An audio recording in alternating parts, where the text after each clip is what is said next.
नमस्कार, मैं हूं मृत्युंजय कुमार झा। शाम के 5:30 बज चुके हैं और अगले आधे घंटे तक आपके सवालों का सबसे बड़ा मंच तैयार है। अगर आपने कमोडिटी में ट्रेड किया है या फिर नया ट्रेड करना चाहते हैं, जानना चाहते हैं कि आपके लिए कहां पर कमाई के मौके बनेंगे, तो आप सवाल पूछिए।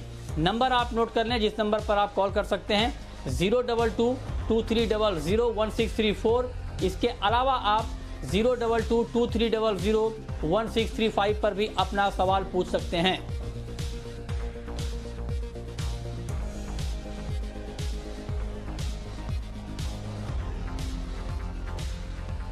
तो सवाल जवाब का सिलसिला शुरू करेंगे, लेकिन उससे पहले बात कर लेते हैं एक महत्वपूर्ण खबर की। खबर यह है कि खरीफ फसलों की एमएसपी बढ़ सकती है। न्यूज एजेंसी कोजिन्सिस के हवाले से यह खबर आई है कि धान की एमएसपी 53 रुपये प्रति क्विंटल बढ़ सकती है।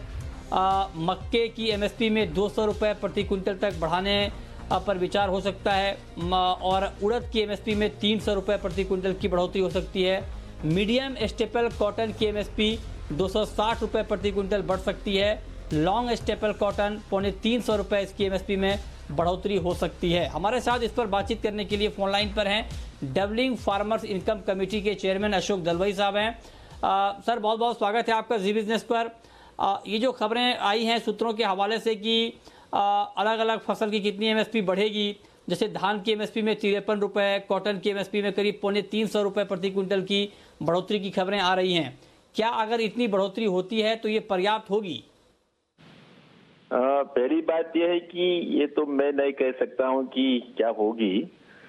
मुझे पता नहीं आपको किस सूत्र से खबर मिला है, क्योंकि ये तो सरकार ही निर्णय लेता है। आप जैसे जानते हैं और आपके द्वारा सबको यही बताना चाहता हूँ कि जो एमएसपी है हर साल खरीफ और रबी सीजन से पहले बोने से पहले जो घोषित होता है सरकार से, उसके लिए एक धारा है कि हमारा सीएससीपी जो है, commission culture cost and prices, वो तो कॉस्ट ऑफ प्रोडक्शन को कैलकुलेट करते हैं। तो ये बहुत इम्पोर्टेंट है सबको जानने की कि देश में अलग अलग राज्यों में उन्होंने आंकड़ा कलेक्ट करके कॉस्ट ऑफ प्रोडक्शन क्या होता है वो प्रैक्टिकली उसको लेकर उसके आधार पर एमएसपी सरकार को वो रेकमेंड करते हैं।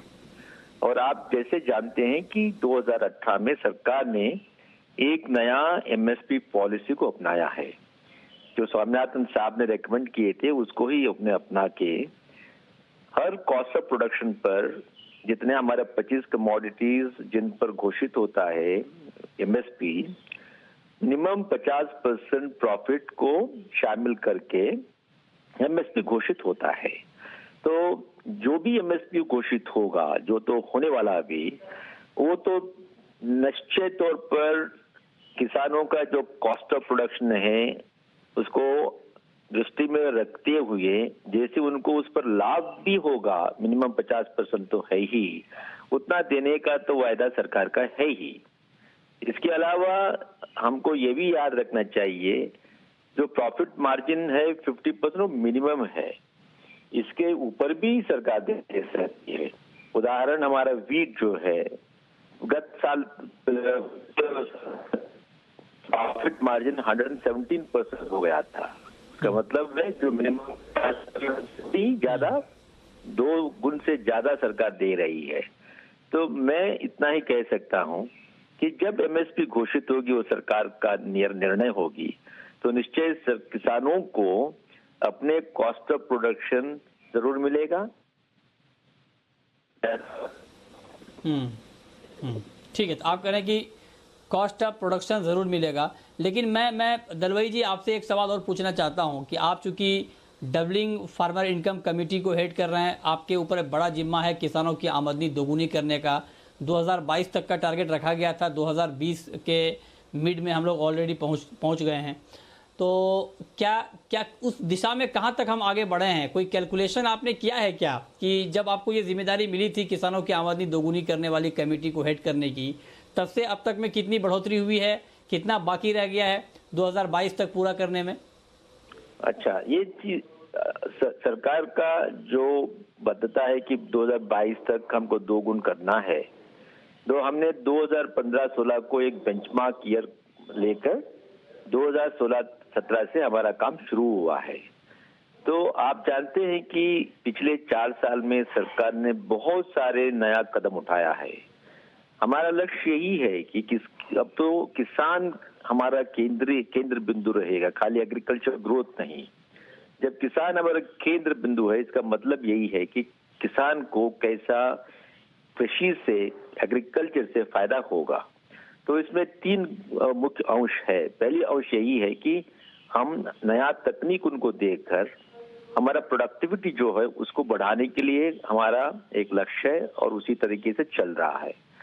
और द्वितीय बिंदु ये है कि जो प्रोडक्टिविटी और प्रोडक्शन बढ़ेगा वो कम खर्च में हो, कम लागत में हो, उसके लिए भी बहुत सारे कदम सरकार ने उठाया है। और थर्ड इम्पोर्टेंट बिंदु है कि जो उत्पादन होगा, उत्पादन पर ठीक मूल्य सरकार के किसानों को मिले। तो ये तीनों बिंदु पर सरकार का बहुत नया कदम पिछले 4-5 साल में उठाया गया है। नहीं, ये अच्छी बात है। आप लोग नए कदम उठा रहे हैं, नया कुछ कर रहे हैं दलवई जी।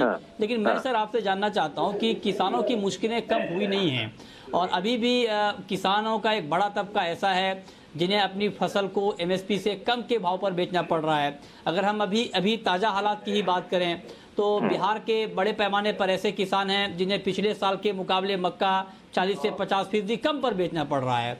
तो उसको कैसे, ठीक है आपने एमएसपी, आप कह रहे हैं कि 50 जो उत्पादन की लागत है उससे 50% ज्यादा आप एमएसपी तय कर रहे हैं, ये बहुत अच्छी बात है।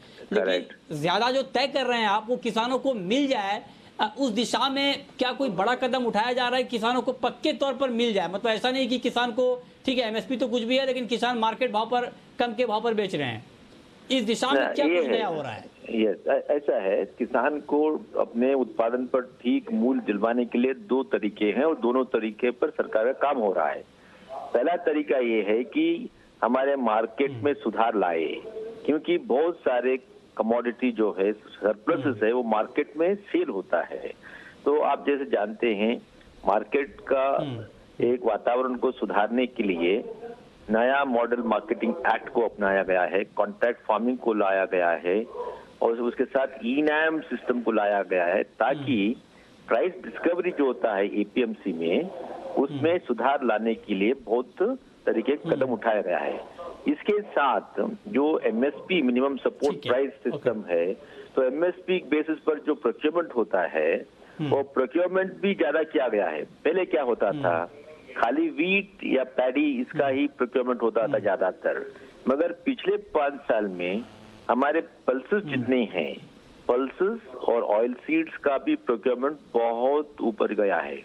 उदाहरण पिछले साल में हमारे जितना मार्केटेबल सरप्लस उत्पादन है पल्सेस का, उसका 20% सरकार ने नाफेड के माध्यम से खरीदा है। उसी तरीके से ऑयल सीड्स को भी खरीदा है। तो पहले ऐसा नहीं होता था। एमएसपी बेसिस पर आप प्रोक्योरमेंट जब करेंगे मार्केट में उतर कर, तो ऑटोमेटिकली मार्केट का रेट भी ऊपर जाता है। तो ये 2 तरीके जो है, एमएसपी बेसिस प्रोक्योरमेंट और मार्केट सुधार, ये दोनों में बहुत सारे नया कदम और सुधार हुआ है और आप आगे देखेंगे इसमें और सुधार हो जाएगा। जैसे लास्ट वीक जो पैकेज सरकार से घोषित हुआ है, वहाँ भी एक नया केंद्र सरकार के ट्रेड एक्ट को लाने का एक वायदा किया गया है। फार्मर प्रोड्यूसर्स ऑर्गेनाइजेशन 10,000 हम घटित करने के लिए जा रहे हैं। तो ऐसे सब जो बहुत साल से नहीं हुआ था, मगर आवश्यक है किसानों के हित दृष्टि से, वो हम कर रहे हैं, तो जरूर मिलेगा किसानों को। और एक ही बात है, 1 मिनट आप हम यही उम्मीद करते हैं किसानों को अच्छा भाव मिले। हाँ, एक ही पॉइंट आप अगर आप टाइम देंगे, मैं कहना चाहता हूँ कि आप पूछ रहे थे कि किस हद तक हमारा प्रोग्रेस हुआ है। वो तो हम जब हमारा फिर सर्वे होगा, इनकम में क्या चेंज हुआ है तो पता चलेगा, मगर हमारा इंटरनल एस्टिमेट यही दिखाता है कि हम ठीक दिशा में चल रहे हैं और ठीक गति में बदलाव हो रही है पॉजिटिवली। और इतना ही आप जानेंगे कि हमारा प्रोडक्शन जो है 2014 को अगर आप तुलना करेंगे, अब बहुत चेंज हुआ है। उदाहरण हमारा फूड ग्रेन का प्रोडक्शन 2014 में 264 मिलियन टन जो था, अब 291 मिलियन टन हो गया। देखिए 6 साल में 30 मिलियन टन बढ़ गया है हमारा फूड ग्रेन। तो ये एक उदाहरण है इसी तरीके से फ्रूट्स एंड वेजिटेबल तो 264 था, अब 315 मिलियन टन हुआ है। तो ये खाली दिखता है लोगों को कि ये ठीक दिशा में चल रहा है। धन्यवाद, आपने हमको ज्यादा टाइम दिया, धन्यवाद। ओके, ठीक है, चलिए सर, बहुत शुक्रिया अशोक दलवई जी आपका हमारे साथ जुड़ने के लिए। हम भी यही उम्मीद करते हैं कि किसानों की आमदनी जितनी ज़्यादा हो वो बढ़े। चलिए अब हम बात करते हैं कि आज के बाजार में आपको करना क्या है। हमारे साथ अजय केडिया हैं, केडिया कमोडिटीज़ के, और साथ ही तरुण सत्संगी हैं। आप दोनों का बहुत स्वागत है। और हम शुरुआत करते हैं गोल्ड से। गोल्ड में एक तेज़ी का माहौल बना है अजय जी, तो क्या इस तेज़ी में बाइंग करके इसका फ़ायदा उठाया जाए? अभी बाइंग का मौका है, गुंजाइश है बाइंग की, क्या लगता है आपको? गुड इवनिंग मित्र जी। डेफिनेटली मॉर्निंग सेशन से ही हमने देखा है कि gold as compared to silver थोड़ा अच्छा परफॉर्म करी थी कल की गिरावट के बाद, बट टाइमिंग मुझे लगता है कि कोई बड़ी उछाल नहीं रहेगी। हो सकता है आज इवनिंग सेशन में हमें 47 200 तक का लेवल मिल जाए, तो शॉर्ट टर्म में जंप जरूर है, बट ओवरऑल मुझे लगता है अभी भी करेक्टिव मोड है। मंडे यूएस मार्केट बंद है, डोमेस्टिक मार्केट में भी मॉर्निंग सेशन बंद है, जिसके चलते हमें लगता है थोड़ा शॉर्ट कवरिंग हुई है जो प्राइजेस को 47 200 तक ले जाए। और साथ में हमने यूएस और चाइना के बीच में जो तनाव बढ़ते हुए देखा है वो प्राइजेस को सपोर्ट कर रहा है। बट ओवरऑल मुझे लगता है अगले हफ्ते में 1720 का लेवल तोड़ना चाहिए और नीचे में 1680 तक का लेवल मिल जाए, तो वेरी शॉर्ट टर्म आज के लिए गोल्ड को बाय कीजिए, बट 47 200 पे एग्जिट करके जाना चाहिए। ओके, ठीक है, ये रहा आपकी गोल्ड पर। लेकिन अब शुरू करते हैं सवाल जवाब। पहला सवाल है मोहित का, मुरादाबाद से हमारे साथ जुड़ रहे हैं। पूछिए मोहित जी। सर मेरा सवाल परसों था, गोल्ड पे $1755 के स्टॉप लॉस से मैं बेचना चाह रहा था, पर आपके एक्सपर्ट ने बोला नहीं बाय करिए, तब से गोल्ड लगभग $30 गिर गया है। आज मेरा सवाल यह है कि मैं $1743 के स्टॉप लॉस से बेचना चाह रहा हूँ, तो क्या गोल्ड के भाव मुझे आज 46,000 के आसपास मिल सकते हैं? बताइए तरुण, बेचना चाहिए क्या? 46,000 का भाव मिलेगा क्या गोल्ड में आज? गुड इवनिंग मृत्युंजय जी। सर्टेनली देखिए गोल्ड के अंदर हम देख रहे हैं $1750 $1770 के आसपास जब भी आता है प्राइस सस्टेन नहीं कर पाते हैं। इवन डोमेस्टिक मार्केट में 47,000 के ऊपर प्राइस सस्टेन नहीं कर पा रहे हैं। जैसा इनका कहना था कि गोल्ड इनको कॉमिक्स में शॉर्ट करना है, सर्टेनली उन रैलीज किया जा सकता है 1740-45 के आसपास, 1760 के ऊपर का स्टॉप लॉस मेंटेन करें। इंटरनेशनल मार्केट में मुझे लगता है 1690 प्राइस आना चाहिए। Even in the domestic market too मुझे लगता है कि प्राइस 46,250 तक आनी चाहिए ऑन बाउंस। ठीक है, अगला सवाल है रामचंद्र का, राजस्थान से है हमारे साथ। पूछिए। हाँ जी सर, सरसों पे आगे 1-2-3 महीने के लिए राइट चाहिए सर, सरसों का क्या रहेगा फ्यूचर? मस्टर्ड। अच्छा, 2-3 महीने के लिए आप मस्टर्ड पर राय जानना चाहते हैं। अजय जी बताइए, 2-3 महीने के लिए क्या व्यू है आपका सरसों के ऊपर, क्या करना चाहिए? देखिए मुझे लगता है कि मस्टर्ड में हमने काफी अच्छी रैली आते हुए देख चुके हैं। हमने देखा 4,000-4,100 के बीच में काफी टाइम मार्केट ने गुजारा, बट जिस ढंग से अराइवल्स में थोड़े से डिले हुए हैं और थोड़े कंसर्न्स बने, प्राइजेस ने आज भी अच्छा उछाल मारा है। टाइमिंग मुझे लगता है मार्केट 4400-4450 तक जा जरूर सकता है, बट सस्टेन नहीं करेगा। इस बार क्रॉप साइज भी ठीक है और आगे जाके जो शॉर्टेजेस बन रही है वो निकल जाएगी। तो आई थिंक अपसाइड में मुझे 4450 तक का अगर लेवल मिलता है तो वहां पे मैं लॉन्ग पोजीशन निकालने की कोशिश करूंगा, और डाउन साइड में अगेन मुझे 4100 तक के लेवल देखने मिल जाएंगे। ओके, ठीक है, ये रहा आपकी मस्टर्ड के ऊपर है। अब हम बात करते हैं सिल्वर की, चांदी की। चांदी में अभी तरुण क्या करना चाहिए? क्या चांदी का मार्केट अभी आपको अच्छा लग रहा है आगे के लिए? अगर शॉर्ट टर्म की बात किया जाए तो मेरे को लगता है कि रैली जो थी वो ओवर हो चुकी है। अब price once again for shorter term corrective mode में जाएंगे, और हमने देखा भी है लास्ट 2 डेज के अंदर सिल्वर के प्राइसेस 2000 पॉइंट्स ऑफ हुए हैं from its recent high. And मेरा ऐसा मानना है कि 48,300 के आसपास अगर जुलाई फ्यूचर आता है तो फ्रेश शॉर्ट करना चाहिए।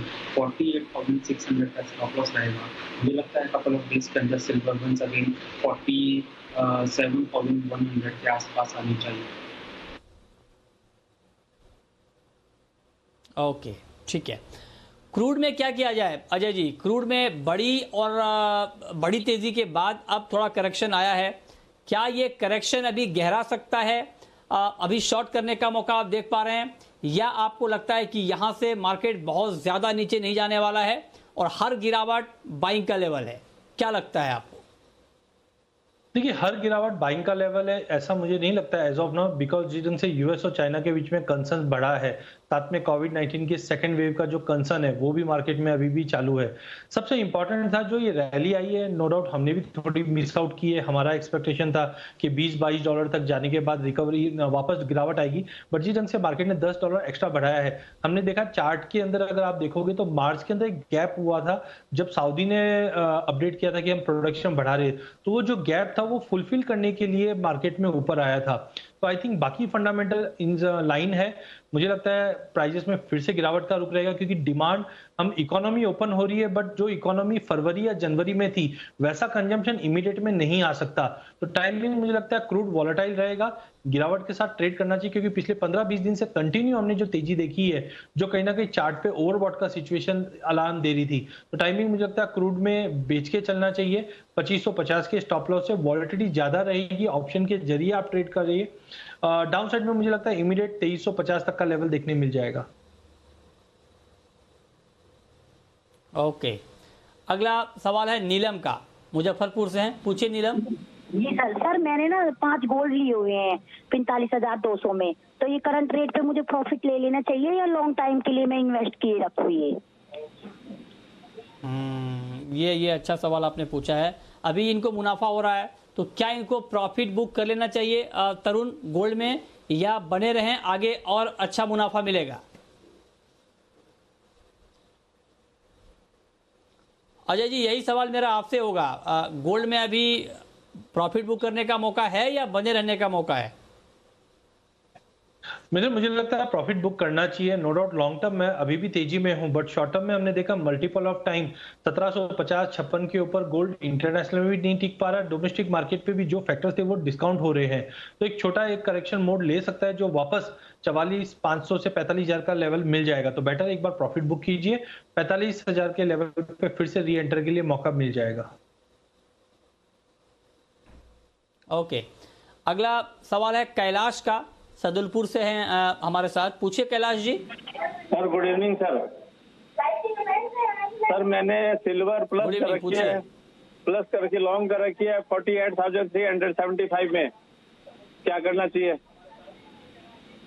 अच्छा, 48,375 पर आपने प्लस किया है, बाइंग की है चांदी में। बताइए अजय जी, क्या करना चाहिए? इनको अभी रुकना चाहिए अगले कुछ दिनों तक?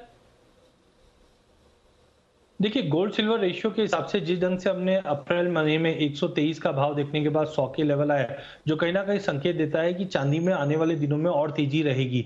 बट टाइमिंग मुझे लगता है जो जियोपॉलिटिकल टेंशन ये सब इसके ऊपर हमने जो अपडेट आते हुए देखा या फेड के, उसके बाद मार्केट में करेक्शन दिखा रहा है। तो टाइमिंग मुझे लगता है इनको 48,300-400 तक का आज उछाल मिल जाना चाहिए, वहां पे इनको लॉन्ग से एक बार निकलिए।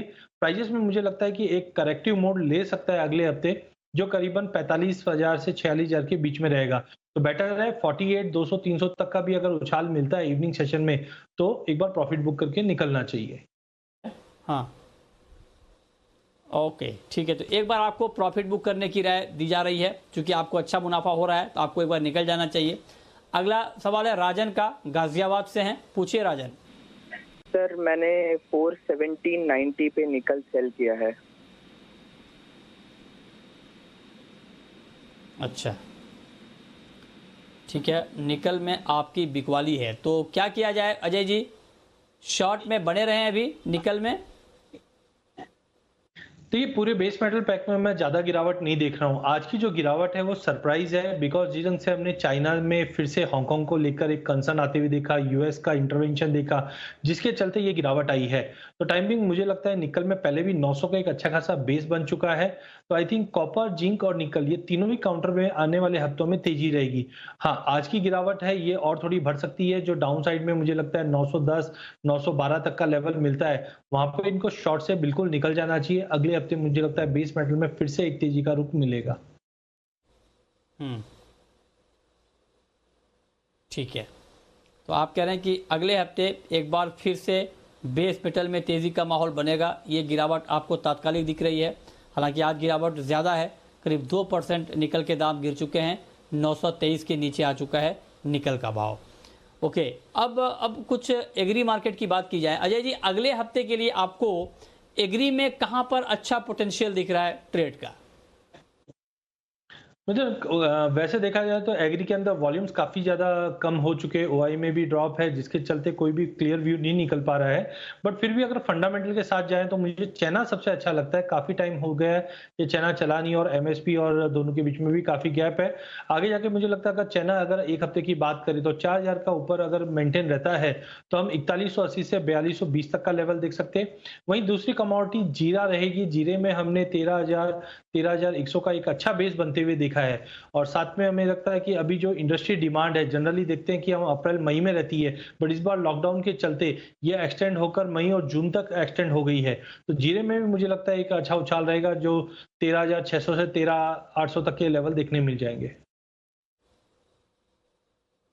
ओके, अगला सवाल है गोपाल का, राजस्थान से हैं हमारे साथ। पूछिए गोपाल जी। जी सर, नमस्कार सर। जी, गोवा ट्रेड बेस। नमस्कार, पूछिए। अच्छा, ग्वार के बारे में आप जानना चाहते हैं। क्या व्यू है आपका अजय जी ग्वार के ऊपर नेक्स्ट वीक के लिए? देखिए, ये वीक में हमने गवार में एक अच्छी रिकवरी देखी, बट मल्टीपल ऑफ टाइम 3600 के ऊपर प्राइसेस सस्टेन नहीं कर पाए, और साथ में अब क्रूड में गिरावट का रुख चालू हो गया है। इससे पहले हफ्ते में हमने देखा क्रूड में तेजी था, उसका एक सेंटिमेंटल इंपैक्ट हमने गवार पे भी आते हुए देखा है। बट अब मुझे लगता है कि अगर अगले हफ्ते क्रूड में गिरावट रहती है तो गवार में भी उसका असर दिखाई देगा। तो जब तक 3650 के ऊपर नहीं निकलता है, प्राइजेस में फिर से गिरावट रहेगी, जो 3420 से 3450 तक का लेवल अगले हफ्ते में गवार में देखने मिल जाएगी। ओके, तो ये राय आपकी ग्वार पर नेक्स्ट वीक के लिए कि ग्वार में अगले हफ्ते क्या होगा। ठीक है। अब अभी शाम के लिए मेटल में हमने निकल की बात कर ली, कॉपर की बात की है। जिंक और लेड, ये दो काउंटर ठीक लग रहे हैं क्या आज इवनिंग ट्रेड के लिहाज से? देखिए, अगर इवनिंग ट्रेड के लिहाज से बात करें, जिंक में हमने अच्छी खासी तेजी जरूर देखी, बट प्राइजेस 158 159 के ऊपर सस्टेन नहीं कर पा रहे। तो बिल्कुल इंट्राडे के लिए जिंक में मुझे लगता है कि 155 के करीब मिले तो बेच के चलिए, 152-53 तक का लेवल मिल जाएगा। लेड और एल्यूमिनियम हमने पहले भी देखा कि मार्केट एक सीमित दायरे में ट्रेड करे, अनलेस एंड अनटिल 130 के ऊपर जाकर होल्ड नहीं करते हैं, प्राइजेस 128 तक का लेवल दिखा सकती है। ओके, अगला सवाल है राकेश का, जोधपुर से हमारे साथ जुड़ रहे हैं। पूछिए राकेश जी। पूछे। हेलो हेलो जी, पूछें, आपको सुन पा रहा हूँ, पूछिए। जी जी बिल्कुल सर। मैं कह रहा था गोल्ड सर अभी क्या सर बाय करना चाहिए सर? क्या इससे और ऊपर जाएगा क्या? हेलो। गोल्ड पे हमने अभी हालांकि काफी बात की है। अजय जी, एक बार फिर से बताइए, ताजा भाव पर गोल्ड खरीदें? देखिए, ट्रेडिंग का अगर नजरिया है तो डेफिनेटली मुझे लगता है शाम को 6:30-7 बजे तक मार्केट में तेजी का रुख रहेगा, जो 47,200 तक का लेवल दिखा देगा। लॉन्ग टर्म व्यू भी हमारा ज्यादा तेजी का ही है सोने में, क्योंकि अभी भी जियोपॉलिटिकल टेंशन सब है। बट अगला हफ्ता मुझे लगता है कि एक करेक्शन ड्यू है टेक्निकली भी। मंडे हॉलीडे का मूड भी है, तो आज हो सकता है सेकंड हाफ में या 7 बजे के बाद एक प्रॉफिट बुकिंग रहे। तो टाइमिंग इनको अगर प्योरली अगर इंट्राडे देख रहे हैं तो बाय करके चलिए, 47,200 तक का लेवल मिल जाएगा। अगर थोड़ा लंबा नजरिया है तो थोड़ा वेट करना चाहिए, अगले हफ्ते गिरावट का रुख रहेगा, उसके बाद आप लेके चलिए। ठीक है। अगला सवाल है महाराष्ट्र से हैं उदयराज का। पूछिए उदयराज जी। आप सोयाबीन की क्या भाव रहेंगे बाबू अगले हफ्ते में? सोयाबीन का क्या भाव रहेगा आगे? अजय जी, क्या नेक्स्ट वीक के लिए सोयाबीन पर आपका व्यू है? मैंने पहले भी कहा था कि 3,900 के ऊपर जब तक सोयाबीन नहीं निकलता है, मार्केट में गिरावट रहेगा। पोल्ट्री इंडस्ट्री से कोई भी डिमांड नहीं है। कोविड-19 के चलते हमने देखा कि जो पोल्ट्री इंडस्ट्री से डिमांड रहती है वो पूरी नदारद है। साथ में यूएस और चाइना के बीच में वापस जो टेंशन बढ़ा है, ये कहीं ना कहीं ग्लोबल एग्री मार्केट को भी प्रेशर करता हुआ दिखाई देगा। तो अगले हफ्ते मुझे लगता है सोयाबीन में गिरावट है, बट कोई गिरावट का इतना बड़ा असर नहीं रहेगा कि बहुत ही बड़ी गिरावट आ जाए। मुझे लगता है अगले हफ्ते में 3,650 से 3,700 का एक बार बेस बनाएगा, और बुधवार के बाद मार्केट में फिर से मुझे लगता है कि रिकवरी देखने मिल जाएगी। ओवरऑल कोई बड़ी गिरावट नहीं है, बट 3650 से 3700 तक का लेवल हमें अगले हफ्ते मिल जाएगा। ओके, ठीक है। बहुत शुक्रिया अजय जी आपका हमारे साथ जुड़ने के लिए, बताने के लिए कमोडिटी में कहां पर कमाई के मौके बनेंगे। तो फिलहाल इस बुलेटिन में इतना ही।